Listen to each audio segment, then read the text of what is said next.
스토리 클래식의 작가 오수현이라고 합니다. 원래 저는 이제 음대 다니다가 한 3학년쯤에 진로를 고민하다가 PD 시험 준비를 했었어요. 근데 하다 보니까 이제 신문사로 왔고 어찌어찌 하다 보니까 이제 17년째 벌써 기자 생활을 하고 있습니다.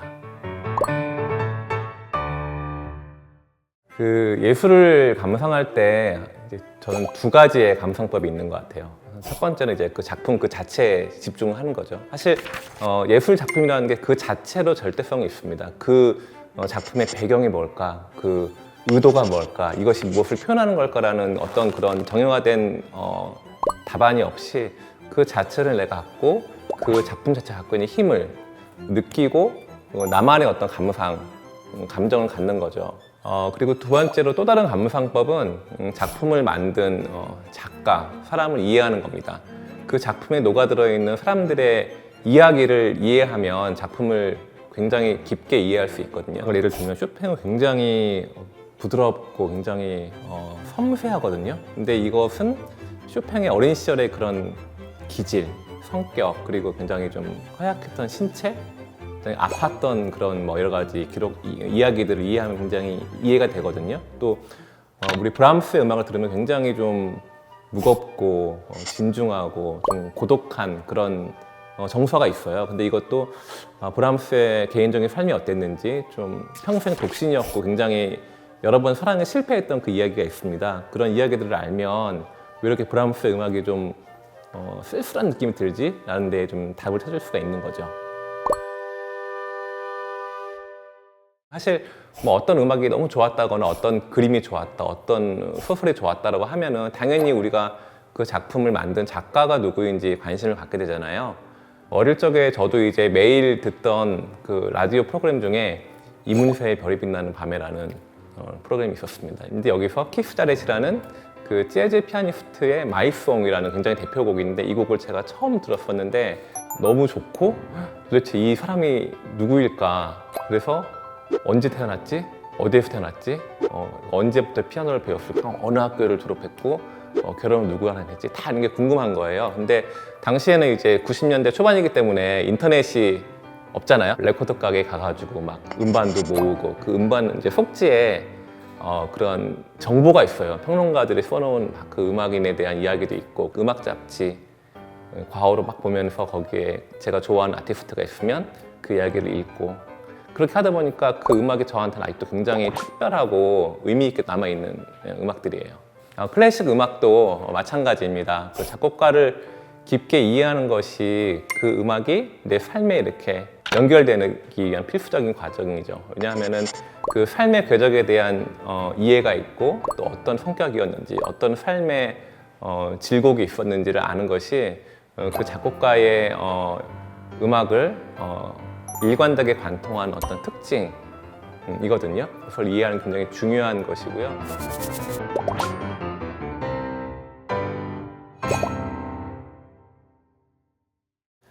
음악에서 사랑을 빼놓고 이야기할 수가 없죠. 사랑하면 유명한 작곡가가 바로 로베르트 슈만이에요. 그의 부인인 클라라와의 사랑 이야기 때문인데요. 그 클라라가 바로 슈만의 스승이었던 프레데리크 비크의 딸이었었습니다. 근데 클라라는 슈만보다 9살이 어렸고, 그리고 이미 10대 초반부터 아주 신동 피아니스트로 너무 유명했고, 반면에 슈만은 너무 초라했었어요. 왜냐면은 거의 20살 다 돼서야 본격적으로 음악을 시작한 늦가기 음악가였고, 늦게 음악을 하다 보니까 슈만이 너무 마음이 급했다고 합니다. 슈만이 손가락 하나하나 단련을 한다고 연습을 하다가 이 손목 근육이 이완되는 바람에 결국에 피아니스트로서의 꿈마저 접은 미래가 불투명한 20대 중반의 청년 음악가가 바로 슈만이었던 거거든요. 근데 그런 슈만이 이렇게 잘 나가고 있는 나의 딸과 결혼을 하겠다고 하니 얼마나 아버지가 격렬하게 반대를 했겠습니까? 클라라가 당시에 미성년자였던 터라 법상 이제 부모 동의 없이는 결혼을 할 수 없었고, 그래서 결국에 이제 결혼을 허락해달라는 청원 소송을 낸 끝에 어렵사리 이제 둘이 결혼에 꼬리를 하게 됐죠. 슈만이 이 클라라와의 어쩌면 이제 이 같이 할 수 없는, 헤어져야만 되는 상황 가운데에서 썼던 곡이 아주 피아노 걸작으로 꼽히는 환상곡 C 단조거든요. 이게 굉장히 19세기 낭만주의 피아노 음악의 정수로 꼽히는 작품인데, 절절했던 슈만의 감정이 잘 투영되어 있습니다. 많은 작곡가들이 진짜 삶을 보면은 참 이렇게 딱한 경우가 많거든요. 굉장히 많은 정신적인 또 신체적인 문제를 안고 삶을 살았었고요. 특히 슈만이 대표적입니다. 왜냐하면 슈만은 이제 우울증 때문에 자살을 기도를 했었고, 또 정신병원에서 삶을 마감을 했거든요. 슈만의 가계에 우울증의 어떤 기질이 흐르고 있었다고 합니다. 누나가 자살로 삶을 마감을 했었고, 아버지도 어떤 정신병을 앓다가 사망을 했고, 어머니도 말년에 우울증을 앓았었다고 이야기를 하고요. 슈만은 23살 때도 한 번 이미 한 차례 투신 자살을 시도했었거든요. 클라라하고 결혼을 한 이후에 안정을 찾으면서 한 10년간 잘 지내는 것 같았는데, 10년 지난 후에 이제 잠복해 있던 정신질환이 다시 이제 수면 위로 드러났죠. 그래서 그때 슈만이 겪었던 그 증상이 이제 귀에서 계속 이상한 소리가 들리는 이명 현상 때문에 잠을 거의 못 자고, 또 최고조의 기분과 극도의 우울감을 오가는 조울증 증세가 심해져가고, 불안해하고 또 초조해하고, 또 심지어 환영을 보게 됐다고 합니다. 그래서 결국에 견디다 못한 이제 슈만이 자기가 자기 가족 아이들한테 어떤 나쁜 행동을 할 것 같다는 불안감을 느꼈다고 해요. 그래서 내가 삶을 끝내야 되겠다 해서 44 나이에 이제 라인강으로 가서 이른 새벽에 몸을 던졌는데 지나가던 배에 의해서 구조가 됐었죠. 근데 슈만이 투신하기 열흘 전, 그때 곡을 또 시작을 했었습니다. 이 곡에 이제 슈만이 본 유령 같은 존재가 불러준 멜로디로 곡을 썼다고 해서 이제 유령 변주곡이라고 하는데, 슈만의 유서와 같은 작품이라고 이야기를 합니다. 그 변주곡이라는 게 원래 하나의 주제를 제시를 하고 그걸 다양한 스타일로 이렇게 변주하는 양식을 이야기하거든요. 그런데 이 유령 변주곡은 정말 시종일관 곡이 끝날 때까지 너무 차분하고 뭐 처연한 느낌도 들고요. 자살을 결심한 몸을 던지기 열흘 전이면 얼마나 사실 황폐화돼 있을 때겠어요. 죽음, 내 삶을 끝낼지 말지를 고민하는 시점이잖아요. 그런 고통 가운데서 굉장히 몸부림치고 있었고, 그런 상황에서 슈만이 아마 유일하게 붙잡을 수 있었던 게 음악이었던 것 같습니다. 그래서 마지막 순간까지 이렇게 절박하게 음표를 그려나갔던 것이겠죠. 삶을 마감할 마음을 품은 상태에서 어떻게 이렇게 곡을 쓸 수 있었을까 생각도 들기도 하고, 또 진정한 예술가라는 게 이런 것인가? 라는 생각이 들게 되죠.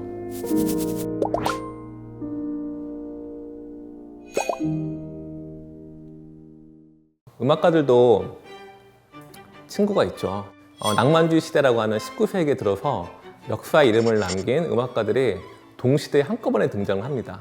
1810년을 전후로 해서 멘델스존, 또 슈만, 쇼팽, 리스트, 바그너 이런 정말 기라성 같은 음악가들이 출생을 했거든요. 그래서 이들이 함께 이제 낭만주의 음악 시대를 주도해 나가게 되죠. 특히 리스트하고 쇼팽의 관계가 굉장히 재미있는 부분이 많은데, 리스트가 이 쇼팽의 작품을 너무 좋아해가지고 자신의 연주회 때마다 그 프로그램 목록에 쇼팽의 곡을 많이 올렸다고 합니다. 특히 쇼팽이 리스트한테 헌정한 그 12개 연습곡, 쇼팽 에튜드라고 하는 그 지금 모든 피아노 전공하는 음대생들이 연주하는 그 연습곡이 있거든요.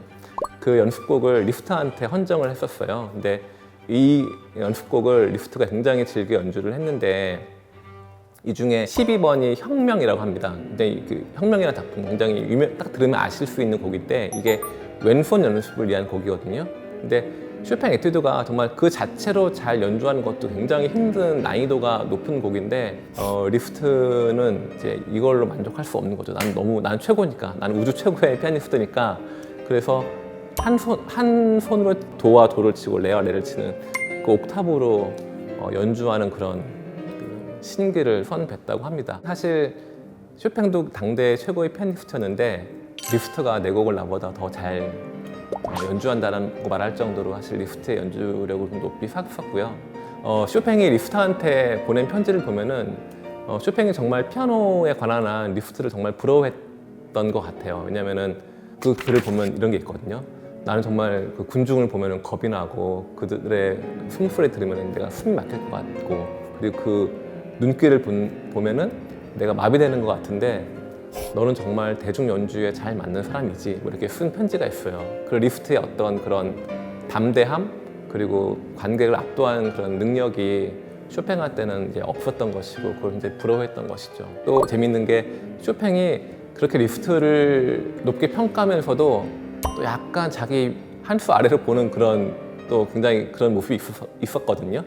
쇼팽이 리스트의 그런 아주 화려하고 또 파워풀한 연주가 자기가 추구하는 그 연주 스타일, 굉장히 세밀하고 아주 섬세하고 그런 연주랑 잘 맞지 않다고 생각을 해서 사석에서는 이제 리스트에 대해서 좀 냉소적으로 평가하는 그런 이야기도 남아 있습니다. 그리고 나중에는 리스트의 그런 어떤 자유분방하고 그런 압도적인 성격, 과시적인 성격의 염증을 느껴가지고 리스트를 쇼팽이 멀리 했다고 합니다. 쇼팽은 39에 사망했지만 리스트는 72까지 굉장히 장수했었고 또 굉장히 활력이 넘치고, 쇼팽은 평소엔 병약하고 맨날 기침 콜록콜록하고 있고 알아 누워있고 정말 체력이 약했는데, 몸이 약하면 사실 예민해지잖아요. 활기찬 사람 보면은 내심 부럽기도 하고 그러면서도 또 부담스럽기도 하고, 그런 약간 복잡한 심리가 리스트를 바라보는 쇼팽의 마음이 아니었을까 그렇게 생각을 합니다.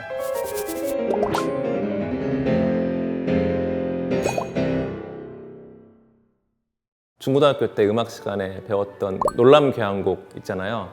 조용하게 가다 갑자기 모든 악기와 타악기가 꽝 하면서 음악 시간에 졸고 있던 그 귀족들을 놀래키기 위해서 하이든이 그런 장치를 만들었다. 뭐 이런 일화가 있을 정도로 하이든의 그 유머에 대한 얘기가 많은데, 그 하이든의 교향곡 중에 고별 교향곡이라는 곡이 있습니다. 그 헝가리의 에스테르하지라는 그 귀족 가문이 있었고, 이 가문이 굉장히 그 힘이 있고 그 재력이 있고, 그리고 그 가문의 수장인 그 공작이 굉장한 그 음악 애호가였었습니다. 하이든은 이제 그 가문에 소속된 전속 음악가 겸 일종의 하인이었던 거죠. 에스테르하지 그 공작이 자기의 집이 아닌 곳에 이제 새로운 아주 경치가 좋고 풍광이 좋은 곳에 아주 근사한 이제 별장을 지었었거든요. 모든 이제 집안 식구들과 그 하인들을 다 데리고 그 곳에 갔어요. 그래서 여름을 보냈는데 있다 보니까 너무 여기가 좋은 거예요. 그래서 돌아갈 생각을 안 하고 계속 뭐 가을이 되고 겨울이 가까워지는데도 머물러 있었던 거죠. 하인들은 너무 가고 싶은데 우리 어떻게 하느냐. 그래서 하이든한테 당신이 음악 감독이니까 좀 우리 공장님께 얘기를 해달라고 얘기를 했었대요. 그래서 하이든이 이거를 음악으로 이야기를 한 거죠. 그래서 이 고별교향곡은 굉장히 마무리가 굉장히 재미있는 곡이거든요. 이제 마지막 악장이 이제 연주될 때 점점점 소리가 작아지면서 연주자들이 한 명씩 퇴장을 해요. 연주 중간에. 원래 우리 클래식 음악 하면은 끝까지 연주 짱 끝나고 이제 박수 받고 이제 들어가는 거잖아요. 근데 여기서는 갑자기 바이올린 연주자가 들어가고 뭐 관악기 연주자가 들어가고 마지막에는 아무도 안 남고 지휘자만 남거든요. 이거를 공작이 알아듣고 이제 다음날 우리 떠나자라고 해가지고 모든 그 가문이 이 고별 교향곡을 연주를 한 다음날 돌아왔다고 합니다. 그걸 보면 이제 하이든이 굉장히 지혜로운 거죠. 하이든이 자기 고영주한테 고영주가 듣고 싶어하지 않아 하는 얘기를 굉장히 우회적으로 한 거니까 굉장히 요즘으로 치면 사회생활 잘하는 직장인 그런 느낌도 있습니다. 위대한 작곡가다 하면은 천재성에 주목을 하잖아요. 근데 이 천재성이 발현되기 위한 기초 작업 같은 게 필요한데, 그게 성실함, 꾸준함, 그리고 집중력인 것 같아요. 예를 들어서 우리가 알고 있는 베토벤의 교향곡 5번 운명 있잖아요. 그 운명 1악장이 너무 유명한 그 빰빰빰빰 그 테마가 있잖아요. 사람들은 처음부터 이 주제와 이 음악들이 너무 명료하고 분명하게 베토벤의 머리에서 나왔을 거야 라고 생각을 하지만, 사실 베토벤은 이 곡을 엄청나게 고치고 해서 그가 이 곡을 쓸 때 쓰다 버린 악보가 거의 책 한 권에 달할 정도라고 이야기를 합니다. 어떤 그 그 한 두세 마디의 어떤 그런 작은 대목도 한 20번 넘게 썼다 지웠다 하기를 반복한 게 많고요. 이런 창작의 과정을 보면은 예술이라는 결과물이 얼마나 그 과정에서 치열한 작업을 통해서 탄생하는지 우리가 이해를 할 수 있는 것이죠. 그리고 매일매일 이렇게 규칙적으로 음악을 만드는 루틴을 만드는 게 굉장히 중요합니다. 난 9시부터 6시까지 일하는 직장인처럼 이때는 무조건 내가 작곡을 하는 거야 라는 걸 정해놔야 돼요. 예술 하면은 뭔가 막 영감 받아가지고 막 몰아치다가 탈진나서 누워있고 이런 게 아니고 그냥 일과처럼 매일매일 하는 거죠. 그러니까 모차르트도 보면 어릴 적부터 작곡과 악기 연습을 철저히 루틴으로 만들어서 했었거든요. 아침마다 어떤 피아노 스케일 연습, 아르페지오 연습, 각각의 손가락을 단련하기 위한 개별적인 손가락 연습 같이 굉장히 세분화해가지고 피아노 연습을 했었고요. 그리고 또 오후에는 대가들의 작품을 연구하고 모방하는 그런 루틴들을 만들어서 작곡 연습도 거의 매일매일 했었습니다. 그리고 브람스도 대가의 반열에 오른 이후에도 정말 작곡을 사무 업무처럼 규칙적으로 하는데 굉장히 심혈을 기울인 또 음악가였었습니다. 그 브람스 전기를 보면은 거기에 하루 일과가 나오는데 굉장히 단조롭거든요. 아침 5시에 기상해서 아주 진한 커피를 한 잔 마신 뒤 밖으로 나가서 산책을 하고 돌아와서 오전 내내 곡을 쓰고 대부분 이제 점심 이후에는 다른 일과를 했는데 때로는 점심 이후에도 곡을 쓰기도 하고 그리고 오후에는 이제 사람들을 만나고 여러 가지 뭐 업무들도 하고 또 저녁에 음악회를 가고 이런 삶을 평생 지속을 했다고 합니다. 이런 게 중요한 게 음악이 그러니까 평생 음악인으로 산다는 거는 음악이 나에게 직업이잖아요. 그러니까 평생 해야 되는 직업적 행위인데 이걸 루틴을 만드는 게 정말 중요하고요. 음악가가 음악을 취미로 하는 게 아니고 마치 발주자의 발주를 받아서 정한 기간 내에 제품을 납품해야 되는 그런 기업인처럼 음악을 해야 되는 거죠. 그리고 창작을 위해서 굉장히 신체적인 활동도 중요하다. 방에 갇혀서 피아노 앞에서 컴퓨터 미디 앞에서만 지내면은 영속적으로 음악을 꾸준하게 이어가기에 힘이 들다라는 이야기를 할 수가 있습니다. 베토벤, 브람스 같은 음악가들은 정말 산책을 빼놓지 않고서는 하루를 보내지 않을 정도로 그래서 베토벤에게 산책하는 시간이 바로 피아노 앞에서 책상 앞에서 정리되지 않았던 그 곡을 재정리하는 시간이기도 했고 브람스도 아침마다 항상 6시, 7시 그 이른 시각에 산책을 빼놓지 않고 했다고 할 정도로 중요한 일과였었습니다. 멘델스존은 좀 더 적극적이어서 체력을 위해서 등산, 수영 같은 그런 좀 빡센 그런 스포츠를 즐겼다고 하고요. 요새 뇌과학 책을 저도 요즘에 굉장히 재미있게 보는데 그 책 보면 일관되게 얘기하는 게 그런 고정된 같은 업무 공간에서 계속 머무는 것보다 일정 시간 이제 밖으로 나가서 햇볕을 쐬고 새로운 공간을 이제 시각적 변화를 주는 게 이 뇌의 세로토닌을 분비해서 업무 집중력을 높이고 뇌를 환기시킨다고 하거든요. 이런 산책 같은 그런 야외 활동이 자신들의 창작 활동에 굉장히 도움이 된다는 것을 체험적으로 아마 체득을 했던 것 같아요. 그 예술이라는 게 사실 인생의 이른 나이에 승부가 갈리는 분야처럼 보이는 게 사실이거든요. 선택받은 사람들이 결국에 하는 분야가 아닌가라는 생각을 하게 되는데 사실 한 명 한 명 그 거장 음악가들의 삶을 보면은 그런 인식이 꼭 맞다고 볼 수는 없어요. 왜냐면은 슈만의 경우에는 법대생이었었거든요. 슈만의 시기인 19세기도 이미 피아노는 조기 교육으로 하는 것이라는 게 일반적인 상식이었었어요. 한 5살 전으로 시작해서 쭉 가는 거. 근데 슈만처럼 이렇게 일반 법대 다니다가 음악 하겠다는 건 지금도 이렇게 하면은 야, 그게 되겠어라고 이야기를 하잖아요.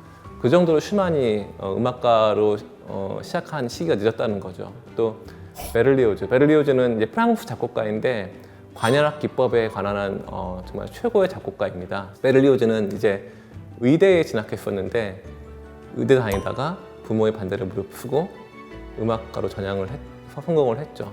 요즘도 의대 다니다가 음악한다면 아마 부모님들이 다 반대할 텐데 똑같았습니다. 근데 베를리오즈의 피아노 실력은 이제 굉장히 피아노를 못 쳤다고 해요.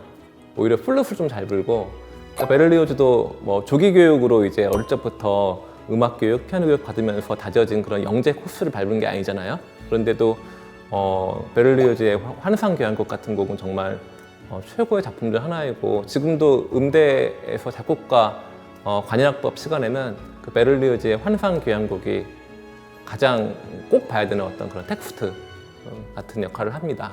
우리가 아무리 모차르트가 천재였어도 너 모차르트처럼 살고 싶어?